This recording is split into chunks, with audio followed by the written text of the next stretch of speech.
ये हैं phoenix birds, big phoenix birds, जो ग्रीक और इजिप्शियन माइथोलॉजिकल स्टोरीज में आता है, चाहे इंडियन स्टोरीज में भी आता है। आपने कभी सुना होगा दादी माँ की कहानियों में, एक पंछी था, वो उड़ करके जाता था और राजा के घर गया और उनके सेना को मार दिया। इस प्रकार की कहानियाँ, या राजा लोग ऐसे पंछी को पालते थे जो कि 100 सैनिकों पर भी भारी पड़ता था। ये ग्रीक और इजिप्शियन माइथोलॉजी में ये बर्ड आपको मिलेंगे, और ये बर्ड आपको इंडियन माइथोलॉजी में भी भरपूर मिलते हैं। इन पंछियों की कहानियाँ दूर दूर तक प्रचलित रहती हैं।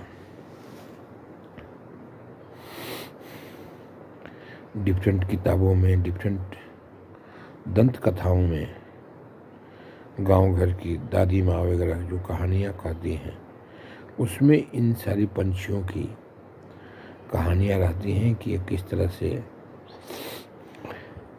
आग का गोला बन जाती हैं और जा कर के शत्रु पक्ष पर प्रहार करती हैं, फिर जल जाती हैं, फिर उनसे एक नया पंछी निकल जाता है।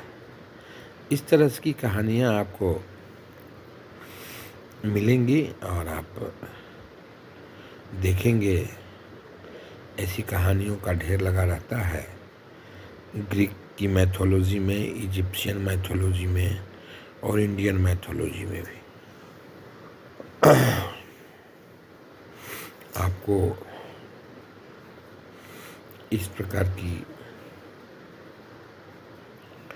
कहानियों का पर, इन प्रकार के पंछियों पर कई प्रकार की फिल्में भी बन चुकी हैं। हैरी पॉटर की किताब में भी इस प्रकार की पंछियों की कहानियाँ आपको मिलेंगी,